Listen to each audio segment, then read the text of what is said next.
평양이 발칵 뒤집혔습니다. 김정은의 분노를 폭발시킨 충격의 탈북 사건이 발생했기 때문입니다. 수십억 달러 규모의 가상화폐 지갑을 관리하며 북한 해킹 단체를 이끌던 인물이 있었습니다. 조국을 위해 충성을 다 바친 자신의 직속 부하가 억울하게 공개 처형되는 장면을 목격한 순간 그는 깨달았죠. 충성은 곧 죽음이다. 그날로 그는 북을 탈출하기로 결심했습니다. USB 하나에 담긴 1억 달러 규모의 가상화폐 지갑 키, 그리고 가족과 함께 맞이한 피와 공포의 탈출극. 도대체 무슨 일이 있었던 걸까요? 아직 세상에 알려지지 않은 목숨을 건 한 가족의 처절한 생존 이야기. 지금 시작합니다. 안녕하십니까. 저는 리기철입니다. 지금은 대한민국에서 새로운 삶을 살아가고 있지만 불과 몇 년 전까지만 해도 저는 북한 정찰총국의 사이버 작전실에서 일하는 해커였습니다. 그때 일을 말씀드리는 게 아직도 너무 두렵습니다. 하지만 많은 분들이 북한의 실상을 알아야 한다고 생각해서 이렇게 용기를 내어 말씀드리게 되었습니다. 어느 추운 겨울날이었죠. 평양 정찰총국 지하 3층에 있는 사이버 작전실에서 저는 컴퓨터 앞에 앉아 있었습니다. 제 옆자리에는 최성길이라는 부하가 있었어요. 28살의 젊은 친구였는데 정말 똑똑하고 성실한 해커였습니다. 김일성종합대학을 나온 수재였죠. 프로그래밍 실력도 뛰어났고 영어도 잘했습니다. 성길이는 항상 일찍 출근해서 늦게 퇴근했어요. 동무, 오늘도 고생 많으셨습니다라며 정중하게 인사하는 예의 바른 청년이었습니다. 그런 성길이가 제 옆에서 열심히 키보드를 두드리고 있을 때였어요. 갑자기 사무실 문이 벌컥 열렸습니다. 보위부 요원 3명이 들어왔어요. 검은 가죽 점퍼를 입고 표정은 차갑기 그지없었습니다. 최성길 동무는 어디 있는가? 사무실이 순식간에 조용해졌어요. 모든 사람들이 숨을 죽이고 있었습니다. 성길이는 천천히 일어났어요. 얼굴이 새하얗게 질려 있었지만 목소리만큼은 똑바로 했습니다. 저입니다. 최성길 동무, 당신은 반당 종파분자로 체포된다. 보위부 요원이 영장을 내밀며 소리쳤습니다. 성길이는 깜짝 놀라며 뒤로 물러났어요. 무슨 소리입니까? 저는 당과 수령님께 충성하며 살아왔는데요. 말대꾸하지 말고 따라오라. 요원 2명이 성길이의 양팔을 붙잡았습니다. 그리고 뒤로 꺾어 수갑을 채웠죠. 아픕니다. 성길이가 신음했지만 요원들은 아랑곳하지 않았어요. 리 동무, 도와주십시오. 성길이가 저를 바라보며 간절히 소리쳤습니다. 저는 정말 아무 잘못이 없습니다. 리 동무가 증언해 주십시오. 그 순간 저는 온몸이 굳어버렸어요. 도와주고 싶었지만 어떻게 도와줄 수 있겠습니까? 보위부에 맞서는 건 자살행위나 다름없었거든요. 미안하다, 성길아. 저는 마음속으로만 중얼거렸습니다. 다른 동료들도 마찬가지였어요. 모두 고개를 숙이고 있을 뿐이었습니다. 아무도 성길이를 바라보려 하지 않았죠. 배신자들, 모두 비겁한 배신자들이야. 성길이가 끌려가면서 소리쳤습니다. 리 동무, 당신만이라도 진실을 말해 주십시오. 문이 닫히고 나서도 한동안 사무실은 조용했어요. 모두들 충격에 빠져 있었던 겁니다. 그로부터 사흘이 지났습니다. 그동안 성길이 소식은 전혀 들을 수 없었어요. 다들 입을 다물고 있었거든요. 그런데 그날 오후 사무실 창문 밖으로 확성기 소리가 울려 퍼졌습니다. 동무들, 잠시 작업을 중단하고 들으시오. 모든 사람들이 손을 멈추고 귀를 기울였어요. 반당 종파분자 최성길이 인민재판에서 사형을 선고받았다. 저는 가슴이 철렁 내려앉는 걸 느꼈습니다.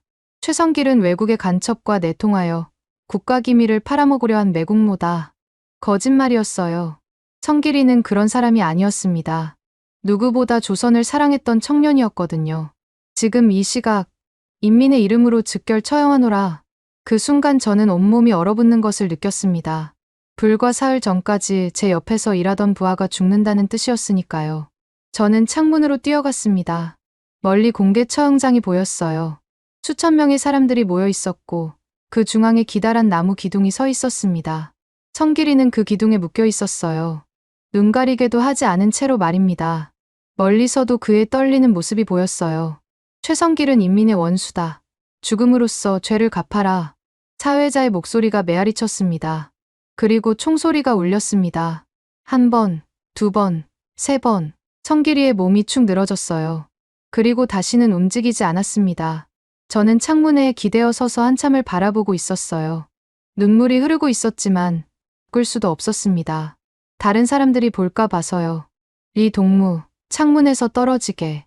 김영철 부장이 제 뒤에서 말했습니다. 구경할 것도 없지 않은가. 예, 부장 동무. 하지만 저는 쉽게 자리로 돌아갈 수 없었어요. 성길이의 마지막 모습이 머릿속에서 떠나지 않았거든요. 그날 밤, 저는 잠들 수가 없었습니다. 성길이의 목소리가 계속 들렸어요. 리 동무, 도와주십시오. 저는 정말 아무 잘못이 없습니다. 당신만이라도 진실을 말해주십시오. 왜 도와주지 못했을까? 왜 그냥 바라보기만 했을까? 저도 비겁한 배신자였던 걸까? 자책감에 시달리면서도 한편으로는 무서웠어요. 언제 저도 성길이처럼 될지 모르겠다는 생각이 들었거든요. 다음 날 출근했을 때 성길이의 자리는 이미 치워져 있었습니다. 책상도 컴퓨터도 그가 쓰던 게임 물품들 모두 사라져 있었어요. 마치 그런 사람이 존재하지 않았던 것처럼 말이죠. 새로운 해커가 그 자리에 앉아 있었어요. 성길이보다 어린 청년이었는데 긴장한 듯 어깨를 잔뜩 움츠리고 있었습니다. 상관인 김영철 부장이 저를 불렀어요. 리 동무, 잠깐 내 방으로 오게. 부장실에 들어가자 김 부장은 담배를 피우며 말했습니다. 최 해커 일로 많이 충격받았지? 예, 부장 동무. 같이 일하던 동료라서. 그래, 이해한다네. 하지만 우리는 계속 일해야 하네. 당과 수령님을 위해서 말일세. 김 부장은 제 어깨를 툭툭 두드렸습니다. 자네는 우리 작전실의 핵심 인력이야. 가상화폐 관리는 자네가 아니면 안 되거든. 고맙습니다. 부장 동무. 그건 그렇고 최근 해외 송금 업무에 지연이 좀 있다던데. 조심하게. 최 해커처럼 되고 싶지 않다면 말이야. 그 말을 들은 순간 저는 등골이 오싹해졌어요.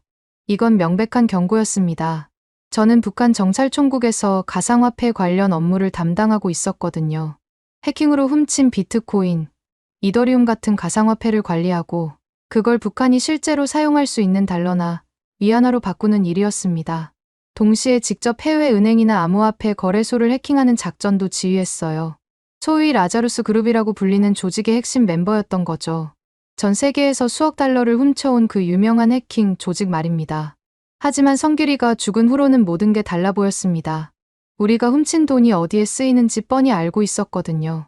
핵무기 개발비, 대륙간 탄도미사일 제조비, 그리고 김정은과 간부들의 사치품 구입비로 말입니다.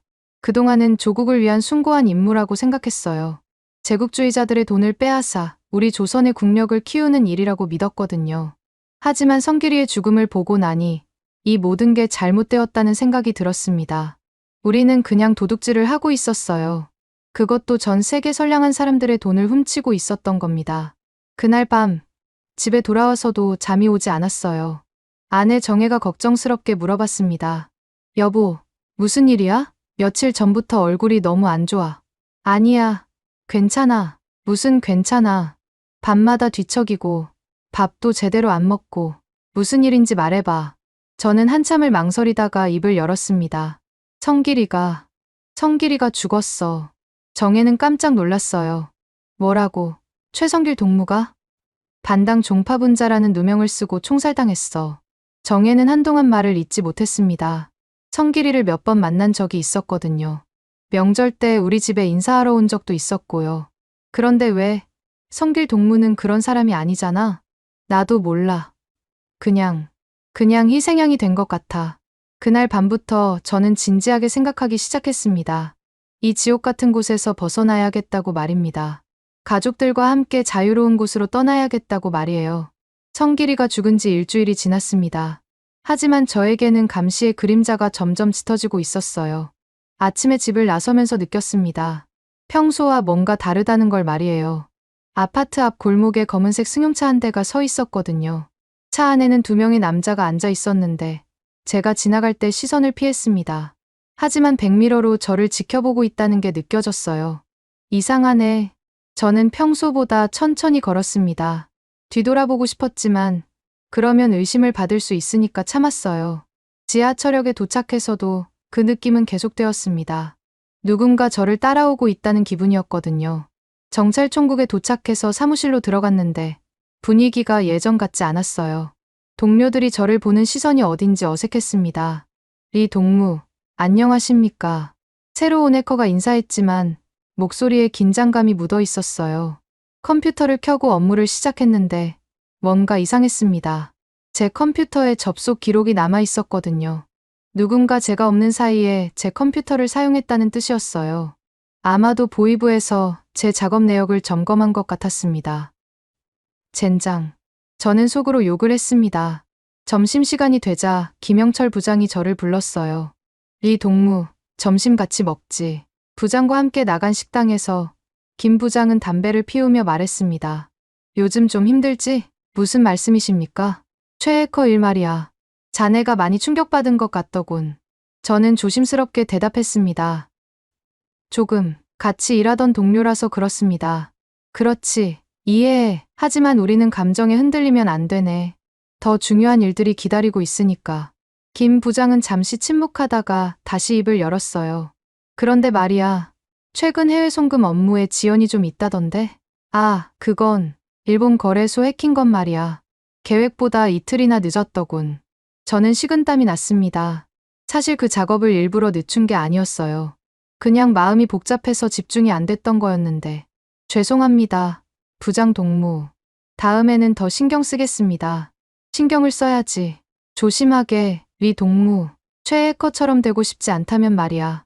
그 말을 들은 순간 저는 숟가락을 놓을 뻔했어요. 이건 명백한 협박이었거든요.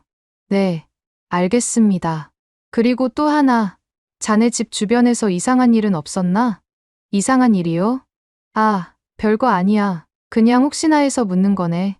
요즘 남조선 간첩들이 우리 해커들을 노린다는 정보가 있어서 말이야. 저는 가슴이 쿵쾅거렸어요. 아침에 본 검은 승용차가 떠올랐거든요.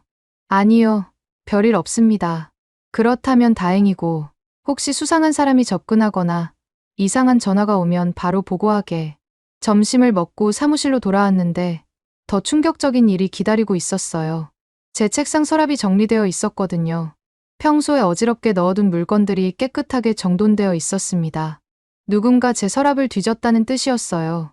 아마 보이부에서 증거를 찾기 위해 수색한 것 같았습니다. 리 동무, 옆자리의 동료가 작은 목소리로 말했어요. 점심시간에 보이부 사람들이 왔었어요. 뭐하러? 글쎄요. 자네 자리 주변을 둘러보고 갔는데 저는 온몸에 소름이 돋았습니다.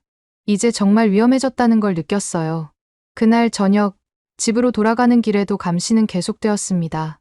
지하철에서, 길에서 계속 누군가 따라오는 것 같았어요. 아파트에 도착했을 때 또 다른 충격이 기다리고 있었습니다. 우리 집 전화에서 이상한 잡음이 들렸거든요. 여보세요? 제가 전화를 받자 선명하지 않은 목소리가 들렸어요. 아, 리 동무인가? 나는.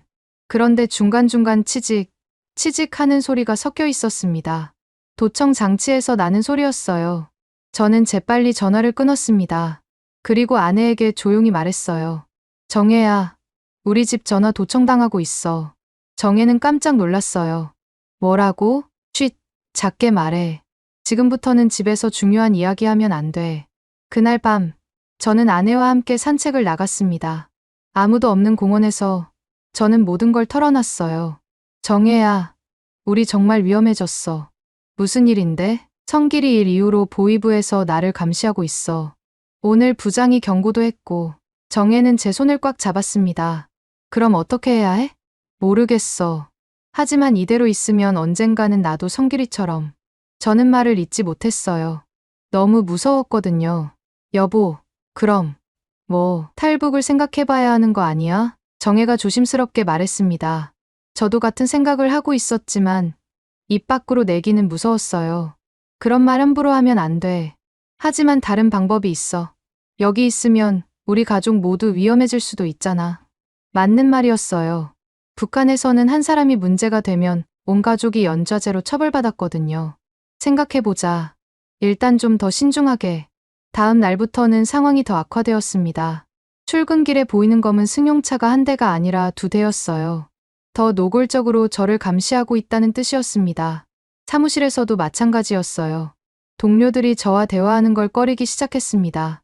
혹시나 자신들까지 의심받을까 봐서였겠죠. 점심시간에도 혼자 먹어야 했어요. 평소 같이 먹던 동료들도 다른 핑계를 대며 피했거든요. 이 동무는 혼자 드세요.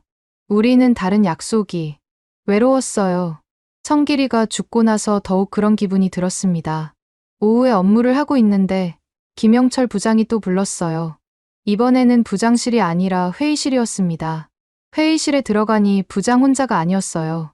보이부 사람으로 보이는 남자 2명이 앉아 있었습니다. 리 동무, 안꽤. 저는 긴장한 채로 자리에 앉았어요. 소개하지.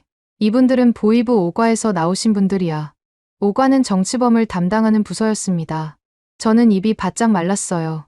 이기철 동무, 몇 가지 질문이 있네. 보이부 요원 중 한 명이 말했습니다.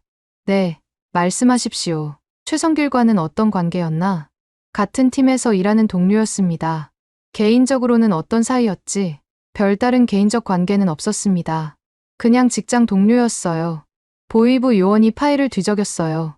하지만 증언에 따르면 자네가 최성길을 자주 도와줬다던데 업무상 선배로서 후배를 지도한 것뿐입니다. 그리고 최근 업무 성과가 떨어졌다던데 특별한 이유가 있나? 저는 신중하게 대답했습니다. 죄송합니다. 동료의 갑작스러운 죽음에 충격을 받아서. 충격. 반역자의 죽음에 충격을 받다니. 그 말을 들은 순간 저는 화가 치밀었어요. 하지만 참아야 했습니다. 죄송합니다. 앞으로는 더 신경 쓰겠습니다. 그래야지. 혹시 최성길이 자네에게 이상한 말을 한 적은 없나? 체제에 대한 불만이나. 없습니다. 전혀 그런 말 들은 적 없어요. 보이부 요원들은 한참 더 질문을 했습니다. 제 과거, 가족 관계, 교우 관계까지 샅샅이 캐물었어요. 1시간 넘게 계속된 조사가 끝나고 나서야 저는 사무실로 돌아갈 수 있었습니다. 하지만 이제 확실해졌어요. 저는 완전히 의심받고 있다는 것이 말입니다. 그날 밤, 집에서 아내와 아이들을 바라보며 생각했어요. 이대로 있다가는 우리 가족 모두가 위험해져. 성진이와 미라는 아직 어렸지만 아버지가 정치범이 되면 평생 고생하게 될 거였어요. 학교도 제대로 다닐 수 없고 좋은 직장도 구할 수 없겠죠. 결정해야 해. 저는 마음을 굳혔습니다. 더 이상 미룰 수는 없었어요. 감시가 시작된 지 열흘이 지났습니다. 매일매일이 지옥 같았어요. 아침에 눈을 뜨면 가장 먼저 생각나는 게 오늘은 괜찮을까였습니다. 혹시 보이부가 새벽에 들이닥치지 않을까 하는 두려움이 항상 따라다녔거든요. 그런데 어느 날 예상치 못한 일이 일어났습니다. 점심시간에 혼자 식당에서 밥을 먹고 있는데 낯선 남자가 제 앞에 앉았어요. 실례합니다. 리 동무. 그 남자는 40대 정도로 보였는데 옷차림이 평양 사람 같지 않았어요. 말투도 어딘지 다른 지방 사투리가 섞여 있었습니다. 누구십니까? 저는 장성민이라고 합니다. 무역 관련 일을 하는 사람이에요. 장성민이라는 이름에서 조선족이라는 게 짐작됐어요. 중국과 북한을 오가며 장사하는 사람들 중에 그런 이름이 많았거든요. 무슨 일이십니까? 장성민은 주위를 둘러본 다음 작은 목소리로 말했습니다. 리 동무 같은 분이 이런 곳에서 고생하고 계시니 안타까워서요. 무슨 말씀인지. 최성길 동무 일 들었습니다. 참 안 됐어요. 그렇게 똑똑한 청년이. 저는 깜짝 놀랐어요. 어떻게 이 사람이 성길이 일을 알고 있을까요? 누구세요? 정말? 솔직히 말씀드리죠. 저는 사람들을 도와주는 일을 합니다. 어려움에 처한 분들을 말이에요. 그 순간 저는 이 사람이 무슨 일을 하는지 알 것 같았어요. 브로커였던 거죠. 탈북을 도와주는. 저는 그런 거 필요 없습니다. 저는 자리에서 일어나려 했어요. 너무 위험했거든요. 리 동무, 잠깐만 들어보세요. 장성민이 제 팔을 잡았습니다. 며칠 전 정보를 들었습니다. 다음 주 월요일에 대대적인 숙청이 있을 거라고요. 저는 온몸이 굳었어요. 무슨 소리입니까? 정찰 총국 해커들 중 몇 명이 더 잡힐 예정이라고 하더군요. 리 동무 이름도 거기 있다던데. 저는 숨이 막혔습니다. 설마 정말일까요? 거짓말이겠죠? 저도 그랬으면 좋겠습니다만. 제 정보는 보통 정확해요. 장성민은 명함 한 장을 제게 건넸어요. 생각해보세요. 리 동무 같은 인재가 여기서 죽을 이유는 없잖아요. 하지만 가족들 생각해보세요. 리 동무가 잡히면 부인과 자녀들은 어떻게 되겠습니까? 맞는 말이었어요. 연좌제 때문에 가족들까지 정치범 수용소에 끌려갈 수 있었거든요. 비용은 얼마나 듭니까? 가족 4명이면 5만 달러 정도요. 물론 안전하게 한국까지 모셔다 드리는 조건입니다. 5만 달러는 엄청난 돈이었어요. 하지만 불가능한 금액은 아니었습니다. 저에게는 특별한 방법이 있었거든요. 생각해 볼게요. 시간이 많지 않습니다. 월요일이면 너무 늦어요. 장성민은 명함을 제 손에 쥐어주고 사라졌습니다. 그날 오후, 저는 일에 집중할 수 없었어요. 장성민의 말이 계속 머릿속을 맴돌았거든요. 다음 주 월요일에 대대적인 숙청. 네 동무 이름도 거기 있다고. 만약 정말이라면 시간이 얼마 남지 않았어요. 결정을 내려야 했습니다. 퇴근 시간이 되자 저는 평소와 다른 길로 집에 갔습니다. 혹시 미행이 있나 확인하려고요. 역시나 검은 승용차 한 대가 따라오고 있었어요. 더 이상 숨길 생각도 없는 것 같았습니다. 집에 도착해서 가족들과 저녁을 먹으며 생각했어요. 어떻게 이야기를 꺼낼까 하고요. 아빠, 왜 이렇게 심각해요? 딸 미라가 물어봤습니다. 아니야, 괜찮아. 하지만 아내 정혜는 제 표정을 읽었어요. 여보, 무슨 일 있었어? 얼굴이 너무 굳어 있어. 저는 아이들을 방으로 보낸 다음 아내와 단둘이 이야기했습니다. 정혜야, 큰일이야. 무슨? 오늘 어떤 사람이 접근했어. 다음 주 월요일에 내가 잡힐 거라고 하더군. 정혜는 얼굴이 새하얗게 질렸어요. 설마, 정말이야? 모르겠어. 하지만 그냥 넘길 수는 없을 것 같아. 그럼 어떻게 해? 저는 한참을 망설이다가 입을 열었습니다. 탈북을 생각해봐야겠어. 정혜는 잠시 말을 잇지 못했어요. 예상은 하고 있었지만 실제로 들으니 충격이었을 거예요. 정말 그럴 수밖에 없을까? 다른 방법이 있으면 좋겠지만 여기 있으면 우리 가족 모두 위험해져. 아이들은? 아이들도 데리고 가야지. 나 혼자 도망가면 얘들이 어떻게 되겠어. 정혜는 한참을 생각하더니 고개를 끄덕였어요. 알겠어. 그럼 언제? 이번 주 안에 해야 할 것 같아. 월요일 전에. 그날 밤, 저는 중요한 결정을 내렸습니다. 제가 관리하고 있는 가상화폐 지갑에서 돈을 빼내기로 한 거예요. 물론 엄청난 범죄였습니다. 하지만 다른 선택이 없었어요. 어차피 그 돈들은 핵무기나 미사일 만드는 데 쓸 돈이었거든요. 차라리 우리 가족의 자유를 위해 쓰는 게 낫다고 생각했습니다. 새벽 2시, 모두가 잠든 사이에 저는 조용히 일어났습니다. 책상 서랍에서 개인용 노트북을 꺼냈어요. 그리고 특별한 프로그램을 실행했습니다. 제가 은밀히 개발해둔 원격 접속 프로그램이었거든요. 집에서도 정찰총국의 서버에 접속할 수 있는 거였죠. 물론 이것만으로도 중죄였어요. 하지만 이미 돌이킬 수 없는 강을 건너고 있었습니다. 서버에 접속해서 가상화폐 지갑 관리 시스템에 들어갔어요. 화면에 나타난 숫자들을 보니 어지러웠습니다. 비트코인만 해도 수천 개가 있었거든요. 당시 시세로 계산하면 1억 달러가 넘는 금액이었어요. 저는 그 중에서 일부를 따로 빼냈습니다. 새로운 지갑을 만들어서 비트코인 100개를 이동시켰어요. 대략 300만 달러 정도 되는 금액이었습니다. 물론 전체에서 보면 작은 금액이었어요. 당장 발각되지는 않을 거였습니다. 하지만 더 중요한 작업이 남아 있었어요.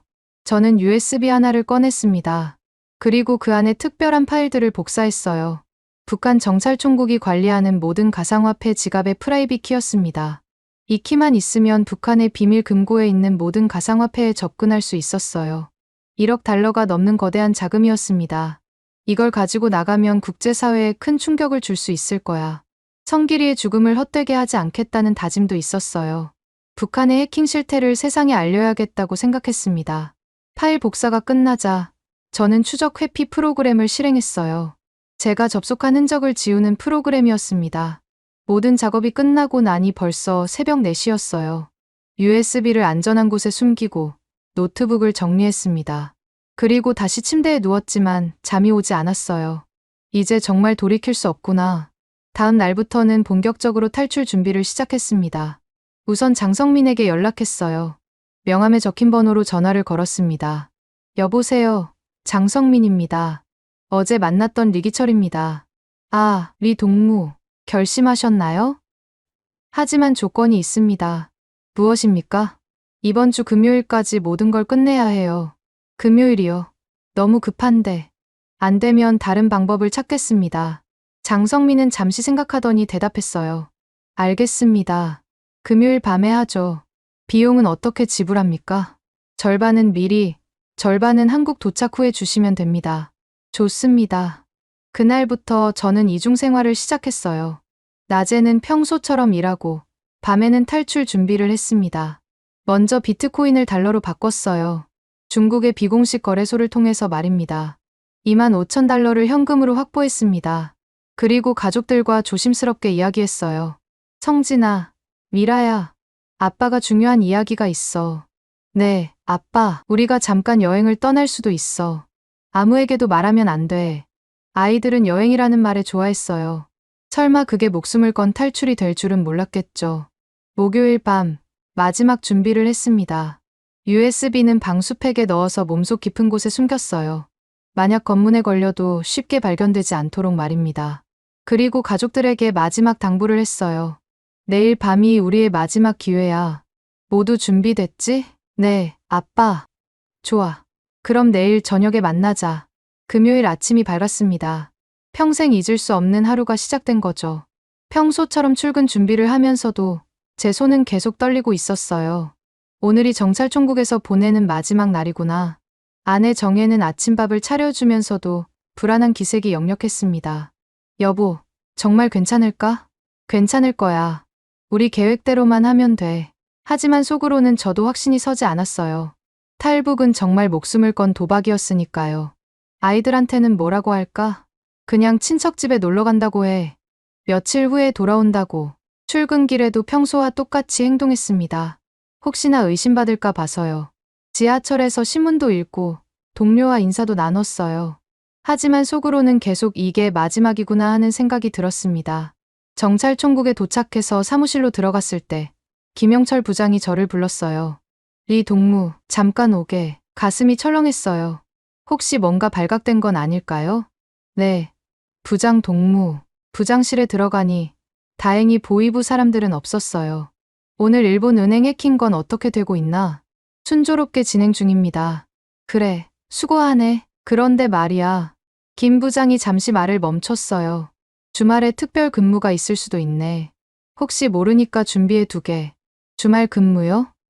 상부에서 새로운 작전 지시가 내려올 것 같아서 말이야. 저는 식은땀이 났습니다. 만약 주말 근무를 하게 되면 탈출 계획이 틀어질 수도 있었거든요. 알겠습니다. 부장 동무. 사무실로 돌아와서도 마음이 편치 않았어요. 점심시간에 장성민에게 연락했습니다.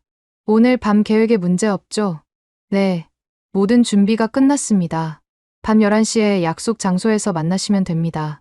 그런데 혹시 주말에 제가 출근해야 할 수도 있어요. 그럼 어떻게 하시겠습니까? 일단 계획대로 진행하죠. 안 되면 다음 기회를 노리고요. 하지만 속으로는 다음 기회는 없을 수도 있어 하는 생각이 들었어요. 오후 내내 평소처럼 업무를 보면서도 마음 한편으로는 이별 준비를 하고 있었습니다. 동료들을 하나하나 바라보며 생각했어요. 이 사람들과는 아마 다시 못 볼 거야. 그 중에는 좋은 사람들도 많았거든요. 하지만 이 체제 아래서는 모두가 희생자일 뿐이었습니다. 퇴근 시간이 되자 저는 평소보다 일찍 자리를 정리했어요. 먼저 가겠습니다. 벌써. 오늘 왜 이렇게 빨라? 집에 볼 일이 있어서요. 동료들과 마지막 인사를 나누며 나왔습니다. 물론 그들은 그게 마지막 인사인 줄 몰랐겠지만요. 집으로 가는 길에 저는 중요한 일을 하나 더 해야 했어요. 국경 초소 병사들과의 관계를 다져놓는 일이었습니다.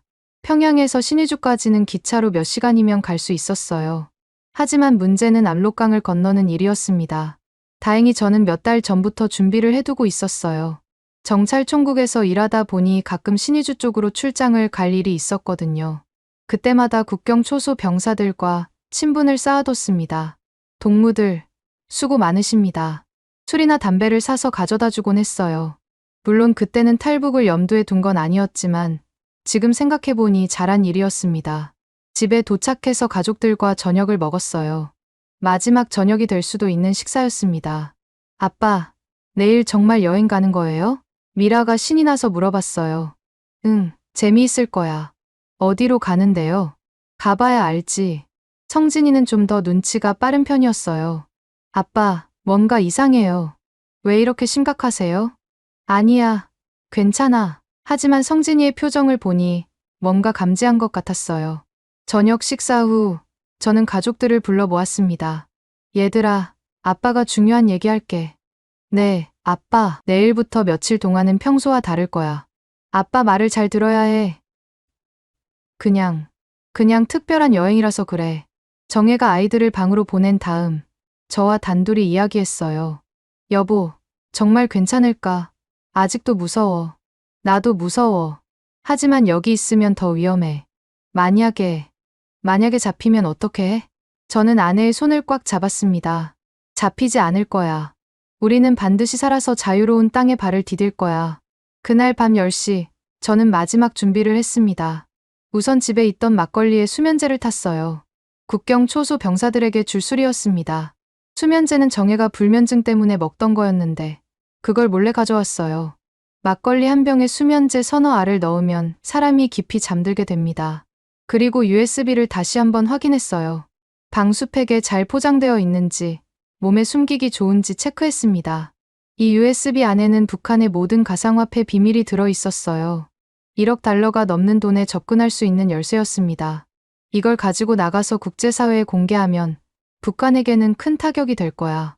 성길이의 복수도 되고 더 이상의 피해자도 막을 수 있을 거였습니다. 10시 30분. 가족들과 함께 집을 나섰어요. 여행 가는 거예요? 아파트 경비원이 물어봤습니다. 네. 친척 집에 잠깐 다녀올게요. 조심히 다녀오세요. 밖으로 나오니 검은 승용차는 보이지 않았어요. 밤이라서 감시가 느슨해진 것 같았습니다. 약속 장소는 평양역 근처의 작은 공원이었어요. 장성민이 거기서 우리를 기다리고 있을 예정이었습니다. 가족들과 함께 조용히 걸어가면서 주위를 살폈어요. 다행히 수상한 사람들은 보이지 않았습니다.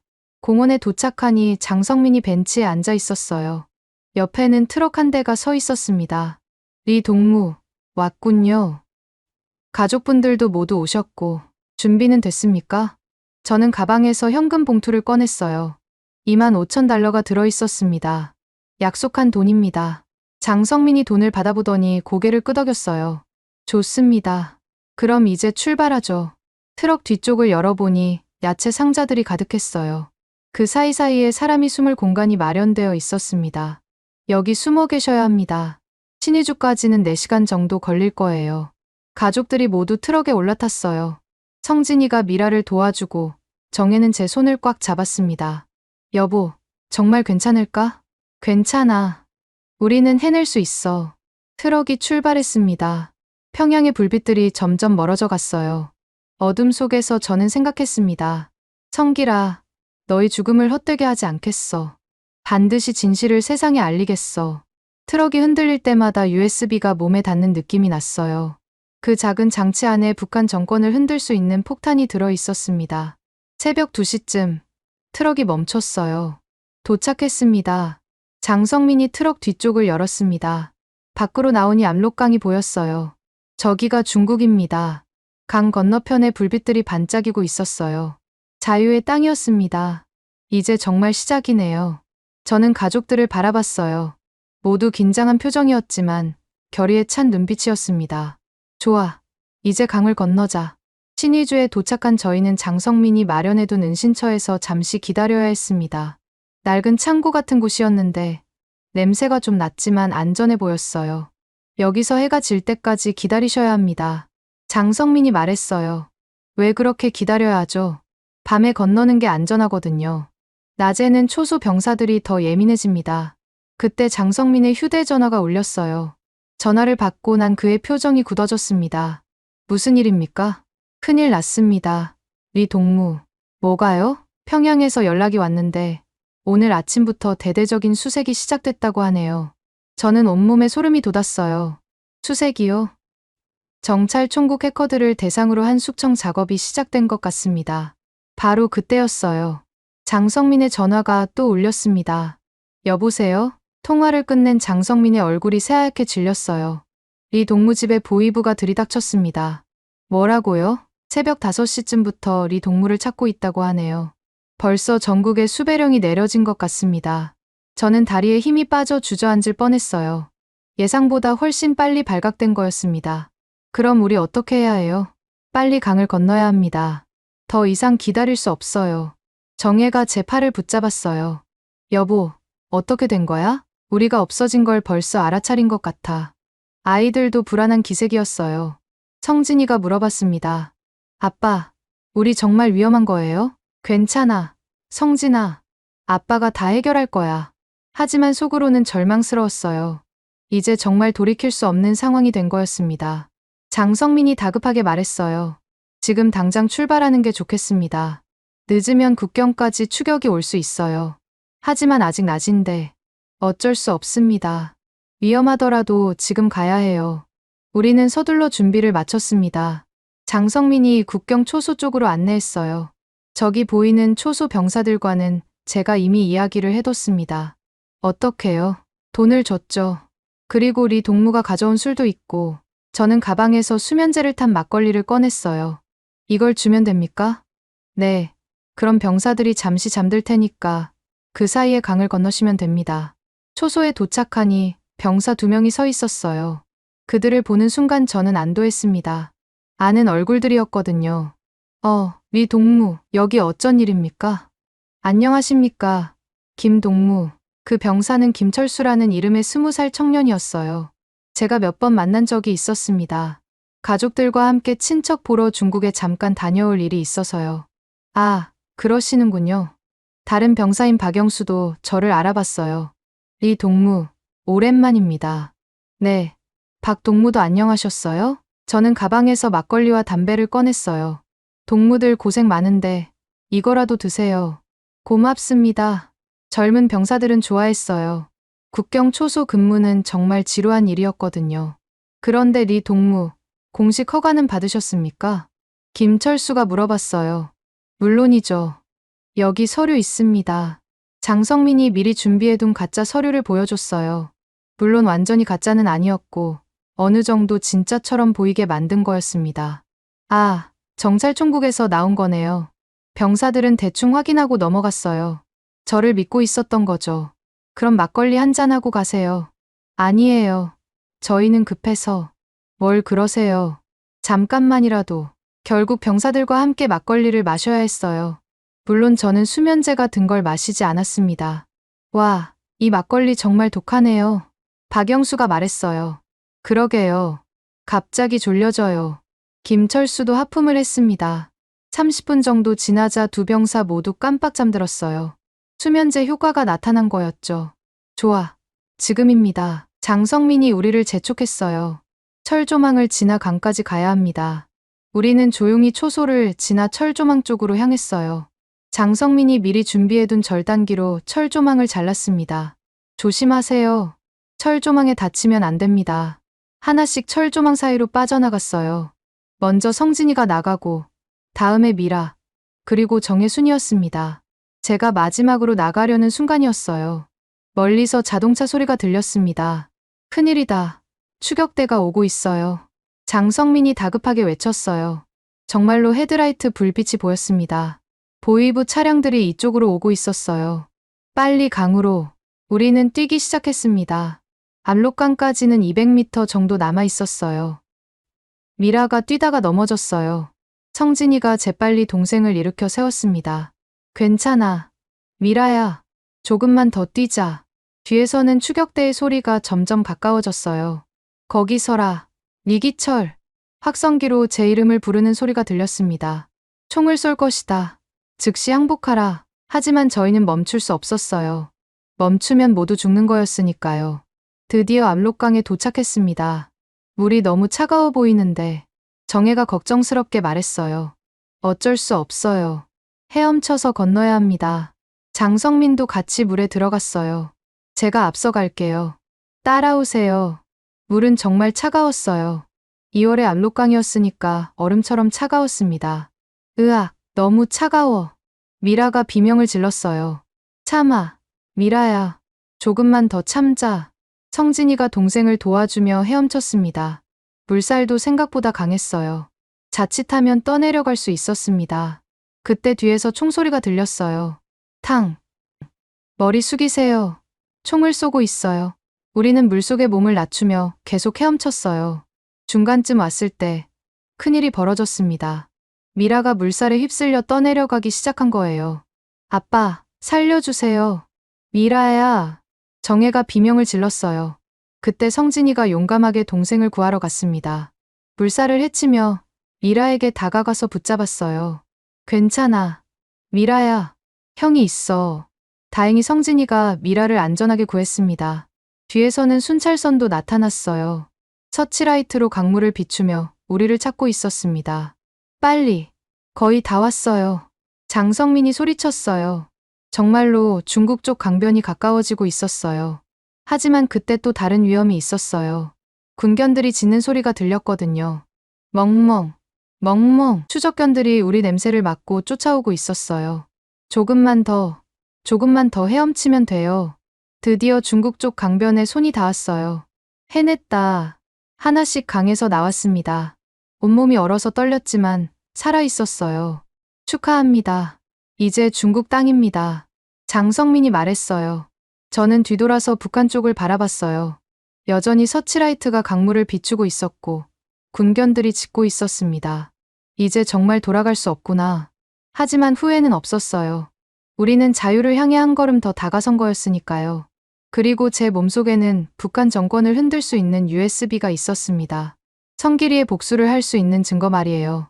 가자, 정혜야. 이제 진짜 자유를 찾으러 가자. 중국 땅에 발을 디딘 순간 저는 온몸이 떨렸어요. 추위 때문이기도 했지만 감격 때문이기도 했습니다. 해냈어. 정말 해냈어. 하지만 안심하기에는 아직 이른 상황이었어요. 중국 공안에 잡히면 다시 북한으로 송환될 수 있었거든요. 빨리 이동해야 합니다. 장성민이 재촉했어요. 여기서 10분만 걸어가면 제 트럭이 있어요. 젖은 옷을 입은 채로 걷는 게 고역이었어요. 특히 아이들이 힘들어했습니다. 아빠, 너무 추워요. 미라가 떨면서 말했어요. 조금만 참아. 미라야, 곧 따뜻한 곳에 갈 거야. 성진이는 동생을 업고 걸었어요. 19살 청년이 정말 의젓했습니다. 형이 업어줄게. 조금만 더 힘내자. 15분 정도 걸어가니 숲속에 트럭 한 대가 숨어 있었어요. 저기 있습니다. 트럭에 오르니 드디어 안전하다는 기분이 들었어요. 장성민이 담요와 마른 옷을 준비해뒀더군요. 이걸로 갈아입으세요. 감기 걸리면 안 되니까. 옷을 갈아입고 나니 좀 나아졌어요. 하지만 여전히 긴장은 풀 수 없었습니다. 이제 어디로 가는 겁니까? 제가 물어봤어요. 우선 단동시로 갑니다. 거기서 하룻밤 쉬고 내일 선양으로 출발할 예정이에요. 트럭이 움직이기 시작했습니다. 창문 밖으로 중국의 풍경이 스쳐 지나갔어요. 북한과는 확실히 달랐습니다. 밤늦은 시간인데도 불빛이 많이 보였거든요. 정혜야, 우리 해냈어. 저는 아내 손을 잡고 말했어요. 아직 끝난 게 아니잖아. 한국까지 가야지. 맞는 말이었어요. 이제 시작일 뿐이었습니다. 1시간 정도 달려서 단동시 외곽에 도착했어요. 장성민이 미리 준비해둔 숙소였습니다. 여기서 내일 저녁까지 쉬세요. 작은 여관방이었지만 따뜻했어요. 오랜만에 편안함을 느꼈습니다. 아빠, 우리 정말 안전한 거예요? 성진이가 물어봤어요. 아직은 모르겠어. 하지만 북한보다는 훨씬 안전하지. 그날 밤, 가족들이 모두 잠든 후에 저는 혼자 생각에 잠겼어요. 과연 올바른 선택을 한 걸까 하고요. 하지만 곧 성길이 얼굴이 떠올랐습니다. 총살당하던 그 모습 말이에요. 성길아, 너희 죽음을 헛되게 하지 않겠어. 제 몸속에 숨긴 USB를 만져봤어요. 아직 잘 있었습니다. 이 USB만 있으면 북한의 가상화폐 비밀을 모두 공개할 수 있어요. 국제사회에 엄청난 충격을 줄 수 있을 겁니다. 다음 날 아침, 장성민이 나쁜 소식을 가져왔어요. 리 동무, 큰일입니다. 무슨 일입니까? 북한에서 리 동무 현상금을 걸었어요. 현상금요? 100만 위안입니다. 한국 돈으로 거의 2억 원이에요. 저는 깜짝 놀랐어요. 북한이 저를 그렇게까지 찾고 있다는 뜻이었거든요. 그럼 더 위험해진 거네요. 그렇습니다. 조선족들 중에 돈에 욕심 내는 사람들이 있거든요. 정혜가 걱정스럽게 물어봤어요. 그럼 어떻게 해야 해? 계획을 바꿔야겠어요. 장성민이 말했어요. 원래는 기차로 갈 예정이었는데 너무 위험합니다. 그럼 어떻게 하죠? 트럭으로 계속 이동하는 수밖에 없어요. 시간은 더 걸리지만 안전합니다. 그날 저녁, 우리는 다시 트럭에 올랐어요. 이번에는 농산물 상자들 사이에 숨어야 했습니다. 선양까지는 8시간 정도 걸릴 거예요. 트럭이 출발한 지 3시간쯤 지났을 때였어요. 갑자기 트럭이 멈췄습니다. 검문소입니다. 조용히 하세요. 중국 공안 검문소였어요. 제 심장이 쿵쾅거렸습니다. 서류 검사하겠습니다. 공안 요원이 장성민에게 말했어요. 네, 여기 있습니다. 어디서 와서 어디로 가는 겁니까? 단동에서 채소 사서 선양으로 가는 중입니다. 공안 요원이 트럭 뒤쪽을 확인했어요. 우리는 숨도 쉬지 않고 있었습니다. 이 배추들 신선하네요. 네, 오늘 아침에 딴 거예요. 그때 다른 요원이 의심스럽게 말했어요. 잠깐, 당신 손 좀 보세요. 손요? 농민치고는 손이 너무 깨끗한데요. 저는 식은땀이 났어요. 장성민이 들킬 위기였습니다. 아, 제가 요즘 손 관리를 좀 하거든요. 트럭 운전하면서 손이 거칠어져서요. 그렇다면 이 배추들은 누가 기른 겁니까? 제 형이 기릅니다. 저는 운반만 하고요. 한참을 의심하던 공안 요원이 말했어요. 알겠습니다. 가세요. 감사합니다. 트럭이 다시 움직였어요. 한참 지나서야 장성민이 말했어요. 아슬아슬했네요. 정말 고생하십니다. 괜찮아요. 이런 일에 익숙해서. 새벽 5시쯤 드디어 선양에 도착했어요. 중국 북동부의 큰 도시였습니다. 여기서 이틀 쉬어야 합니다. 장성민이 말했어요. 다음 구간이 제일 위험하거든요. 어디로 가는 겁니까? 쿤밍까지 가야 해요. 거기서 라오스로 넘어갈 수 있습니다. 쿤밍은 중국 남서부에 있는 도시였어요. 선양에서 쿤밍까지는 정말 먼 거리였습니다. 얼마나 걸립니까? 트럭으로 3일은 걸릴 거예요. 정말 긴 여행이 될 것 같았어요. 선양에서 머무는 동안 저는 국제 뉴스를 확인했어요. 인터넷 카페에서 조심스럽게 검색해봤습니다. 놀랍게도 제 탈북 소식이 이미 외신에 보도되어 있었어요. 북한 정찰총국 해커 탈북, 사이버 금고, 열쇠 가져간 듯. 기사를 읽어보니 국제사회가 큰 관심을 보이고 있었어요. 특히 미국과 일본에서 저에 대해 많은 궁금증을 표시하고 있었습니다. 내가 가진 정보가 정말 중요한 모양이네. USB 속의 데이터가 얼마나 큰 파장을 일으킬지 짐작할 수 있었어요. 이틀 후, 우리는 다시 여행을 시작했어요. 이번에는 더 큰 트럭이었습니다. 쿤밍까지는 검문소가 많아요. 새로운 운전사가 말했어요. 잠깐씩 내려서 걸어야 할 때도 있을 겁니다. 정말 힘든 여행이었어요. 검문소마다 긴장해야 했고, 트럭 안에서 며칠을 보내야 했습니다.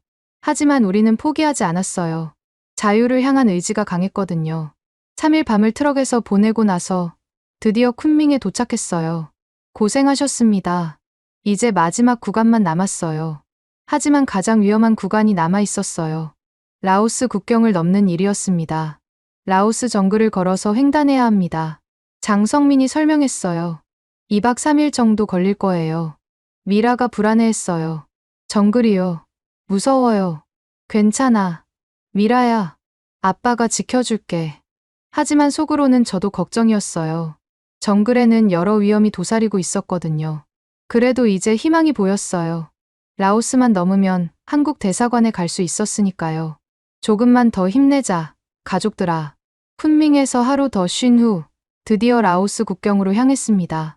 마지막 구간이었어요. 이제 정말 마지막입니다.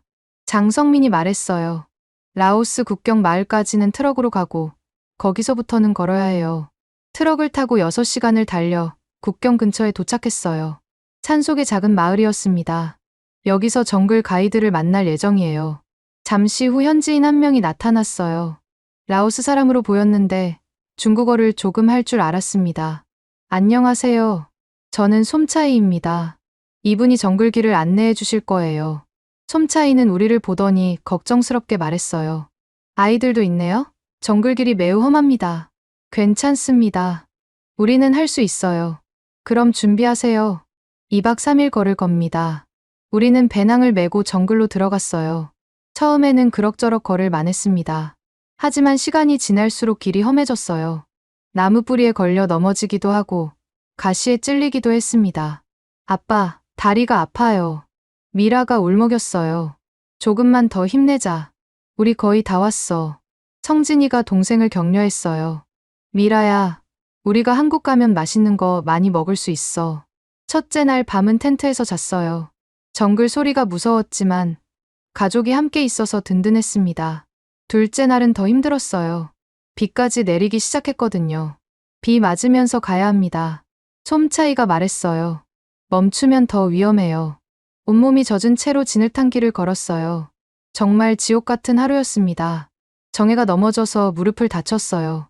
아야, 무릎이. 괜찮아? 괜찮아. 계속 가자. 아내도 정말 강인했어요. 둘째 날 밤, 텐트 안에서 저는 가족들을 바라봤어요. 모두 지쳐 있었지만 포기하지 않는 눈빛이었습니다. 여보, 정말 고생이 많아. 괜찮아. 우리 다 함께 있잖아. 성진아, 미라야, 너희들도 정말 잘하고 있어. 네, 아빠, 우리 끝까지 해낼 거예요. 성진이의 말에 힘이 났어요. 셋째 날 오후, 드디어 라오스 마을이 보였어요. 저기입니다. 라오스 국경 마을이에요. 솜차이가 손가락으로 가리켰어요. 정말이에요? 네, 이제 안전합니다. 마을에 도착했을 때의 기분은 잊을 수 없어요. 정말 살아있다는 실감이 났거든요. 고생하셨습니다. 솜차이가 말했어요. 이제 한국 대사관 연락하시면 됩니다. 장성민이 저에게 말했어요. 리 동무, 여기까지가 제 역할입니다. 정말 고맙습니다. 생명의 은인이세요. 아닙니다. 당연한 일을 했을 뿐이에요. 장성민은 마지막에 의미심장한 말을 했어요. 리 동무가 가진 정보를 잘 활용하세요. 많은 사람들을 구할 수 있을 겁니다. 네, 꼭 그렇게 하겠습니다.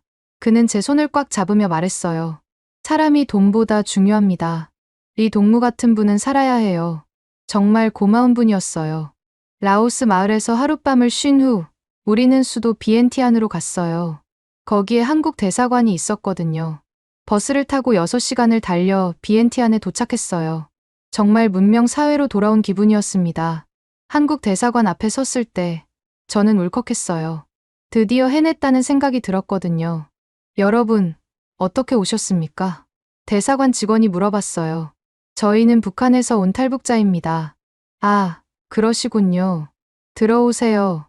대사관 안으로 들어가니 태극기가 걸려 있었어요. 정말 감격스러웠습니다. 신원 확인을 위해 몇 가지 질문을 하겠습니다. 대사관 직원과 이야기하는 동안 국정원 사람들이 왔어요. 리기철 씨 맞습니까? 네, 맞습니다. 저희는 국정원입니다.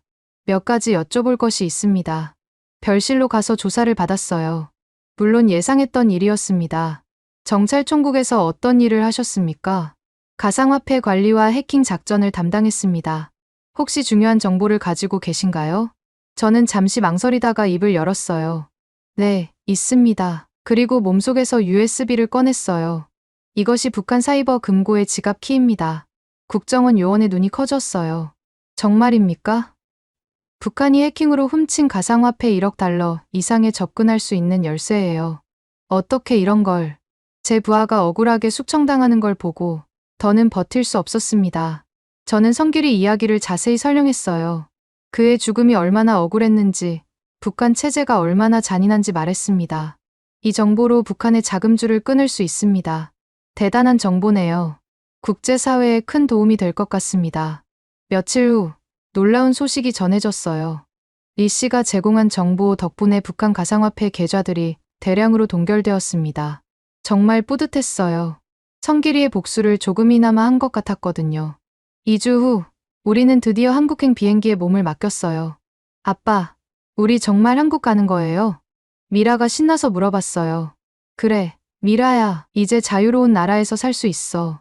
비행기가 이륙하는 순간 저는 창밖을 바라봤어요. 구름 위로 올라가면서 새로운 세상이 펼쳐졌습니다.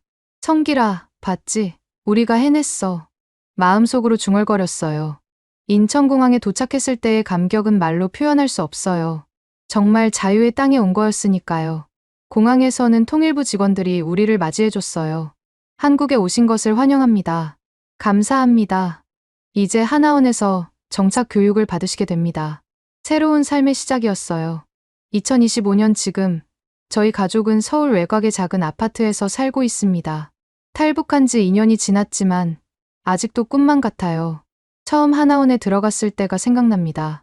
정착 교육을 받으면서 한국 사회에 적응하는 법을 배웠어요. 리기철 씨, 남한 사회는 북한과 많이 다릅니다.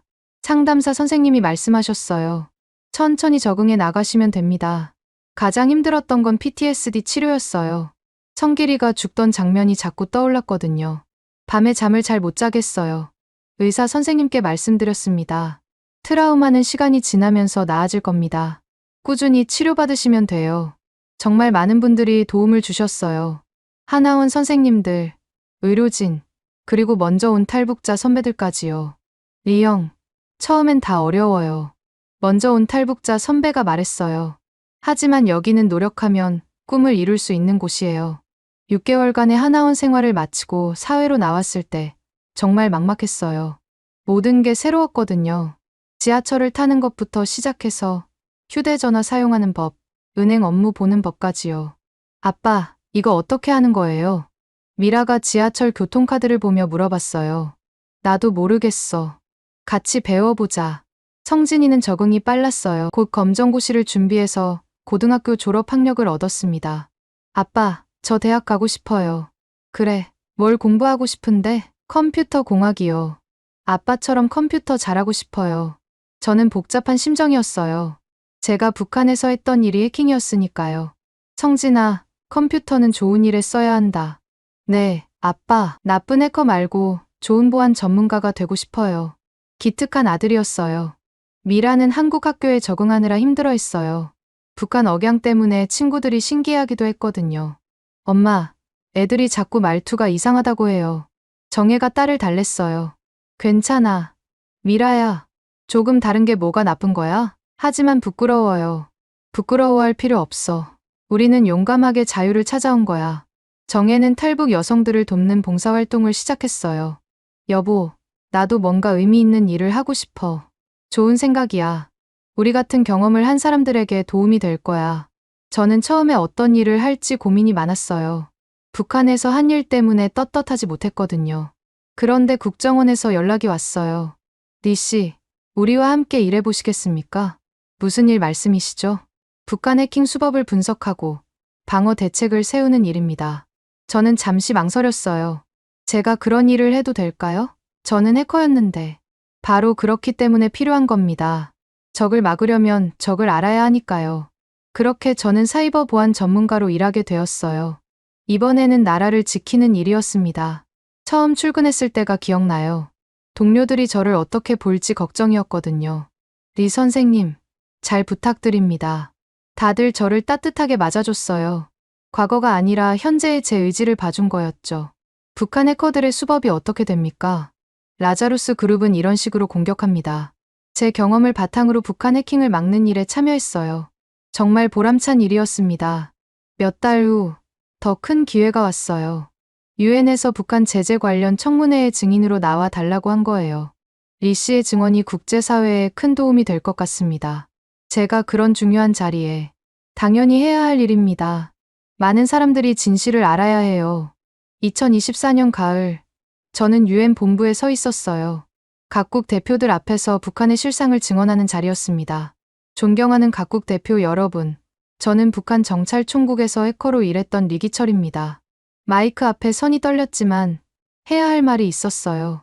북한은 전 세계에서 수십억 달러를 해킹으로 훔쳐왔습니다. 그 돈은 핵무기와 미사일 개발에 사용되었어요. 하지만 무엇보다 안타까운 건 선량한 해커들이 억울하게 숙청당하고 있다는 사실입니다. 성길이 이야기를 할 때는 목이 메었어요. 제 부하였던 최성길은 아무 잘못 없이 반역자로 몰려 처형당했습니다. 저는 그의 죽음을 헛되게 하지 않기 위해 여기 섰습니다. 청문회가 끝나고 나서 많은 기자들이 몰려왔어요. 리 씨, 북한이 실제로 얼마나 많은 돈을 훔쳤습니까? 제가 알기로는 지난 5년간 10억 달러 이상입니다. 그 돈들은 어떻게 사용됩니까? 대부분 핵무기 개발과 김정은 정권 유지에 쓰입니다. 앞으로 계획이 있으시다면 계속해서 북한의 사이버 위협을 막는 일에 참여하겠습니다. 미국 의회에서도 증언했어요. 북한의 해킹은 단순한 범죄가 아닙니다. 의원들 앞에서 말했어요. 국제 평화와 안보를 위협하는 테러 행위입니다. 그들의 자금줄을 끊어야 합니다. 제 증언이 효과를 보기 시작했어요. 2024년 말 한국 정부가 발표했습니다. 리기철 씨가 제공한 정보를 바탕으로 북한 가상화폐 1억 달러 동결에 성공했습니다. 정말 뿌듯했어요. 성길이에게 조금이나마 보답한 기분이었거든요. 미국과 일본도 동참했어요. 각국이 합심해서 북한의 불법 자금을 추적했습니다. 국제 공조로 북한 해킹 조직에 큰 타격을 입혔습니다. 뉴스를 보면서 정혜가 말했어요. 여보, 정말 잘했어. 우리가 목숨 걸고 나온 보람이 있네. 아직 갈 길이 멀어. 하지만 시작은 했으니까. 요즘 저는 보안업체들과 함께 일하고 있어요. 북한 해킹 수법을 분석하고 방어 기술을 개발하는 일입니다. 리 대표님, 이번 분석 결과 어떻습니까? 라자루스 그룹이 새로운 수법을 쓰고 있어요. 대비책을 마련해야 합니다. 성진이는 지금 대학교 2학년이에요. 사이버보안학과에서 열심히 공부하고 있습니다. 아빠, 저도 아빠처럼 해커들을 막는 일 하고 싶어요. 좋은 생각이야. 하지만 기술보다 마음가짐이 더 중요해. 미라는 고등학생이 되었어요. 이제 북한 억양도 거의 없어지고 한국 아이들과 똑같이 생활하고 있습니다. 아빠, 저는 커서 뭐가 될까요? 내가 하고 싶은 걸 하면 돼. 여기는 꿈을 이룰 수 있는 곳이니까. 가끔 북한에 남아있을 동료들이 생각나요. 그들도 언젠가는 자유를 찾을 수 있었으면 좋겠습니다. 특히 성길이 가족들이 걱정돼요. 연좌제 때문에 고생하고 있을 텐데. 성길아, 미안해. 너를 구해주지 못해서. 하지만 저는 포기하지 않을 거예요. 계속해서 북한의 진실을 알리고 더 많은 사람들을 구하는 일에 참여할 겁니다. 얼마 전에는 탈북자 강연도 시작했어요. 대학교와 시민단체에서 제 경험을 나누고 있습니다. 북한은 여러분이 생각하는 것보다 훨씬 위험한 곳입니다. 하지만 그곳에도 우리와 같은 사람들이 살고 있어요. 언젠가 그들도 자유를 누릴 수 있는 날이 올 겁니다. 청중들이 진지하게 들어줄 때마다 보람을 느껴요. 2025년 현재 국제사회의 대북 제재는 점점 강화되고 있습니다. 제가 제공한 정보가 그 바탕이 되었어요. 북한 해킹 조직 자금 동결 규모 2억 달러 돌파. 이런 뉴스를 볼 때마다 뿌듯합니다. 하지만 아직 갈 길이 멉니다. 북한에는 여전히 많은 성길이들이 있을 테니까요. 저는 계속해서 싸울 겁니다. 자유와 정의를 위해서, 그리고 성길이의 너를 위해서 말이에요. 성길아, 내가 꿈꾸던 세상을 위해 계속 노력할게. 지금 이 순간에도 어디선가 저처럼 자유를 꿈꾸는 북한 사람들이 있을 거예요. 그들에게 희망의 메시지를 전하고 싶습니다. 포기하지 마세요. 자유는 반드시 올 겁니다. 그리고 대한민국 국민 여러분께도 감사드리고 싶어요. 저희 가족을 따뜻하게 받아주시고 새로운 꿈을 꿀 수 있게 해주셨으니까요. 앞으로도 이 나라의 안전을 지키는 일에 최선을 다하겠습니다. 그것이 저에게 자유를 준 대한민국에 보답하는 길이라고 생각합니다. 감사합니다. 여러분들은 지금 어디에서 이 이야기를 듣고 계신가요? 댓글로 적어주시면 감사드리겠습니다.